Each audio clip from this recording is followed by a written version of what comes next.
અને હવે વાત કરીએ વરસાદી માહોલમાં રાજ્યમાં ઊભી થયેલી ખાડાની સમસ્યાઓને લઈને।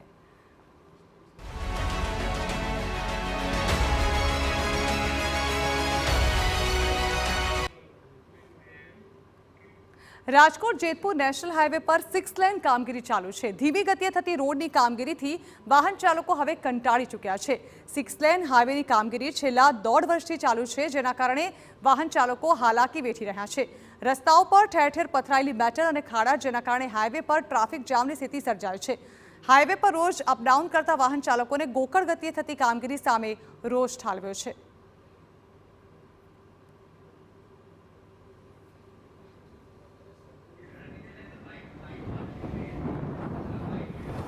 वाहन चलावવામાં બહુ તકલીફ પડે। અમે અમદાવાદથી જે જુનાગઢથી રિટર્ન છીએ તો અમે હાઈવે પર જે ચાલી રહ્યા છીએ, જે અંદર ડ્રાઈવરની અંદર જે ખાડા ખબોચ્યા છે, ડ્રાઈવરની અંદર જે કરવાનું હોય એ વસ્તુનું કોઈ જે કામકારી કરવાનું એ છે નહીં। શું તકલીફ શું પડે ગાડી ચલાવવામાં? તકલીફ તો ગાડી ચલાવવામાં બહુ પડે।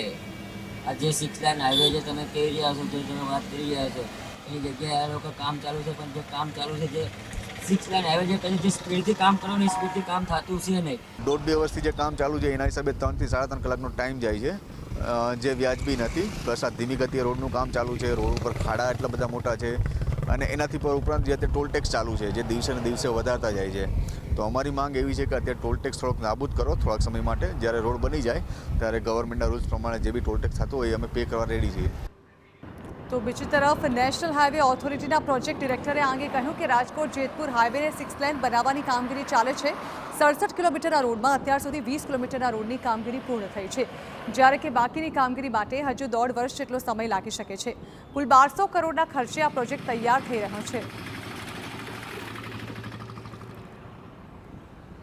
इसमें से अभी 20 किलोमीटर के आसपास काम कंप्लीट हो चुका है गोंडल से आगे। उसमें हमने एक फ्लाईओवर को ओपन कर दिया है, 3 फ्लाईओवर भी 10 दिन के अंदर और ओपन कर देंगे। तो जो 20 किलोमीटर जैतपुर से लेके और जामबाड़ी तक वो पूरा पब्लिक को अभी मिल जाएगा 15 दिन के अंदर में।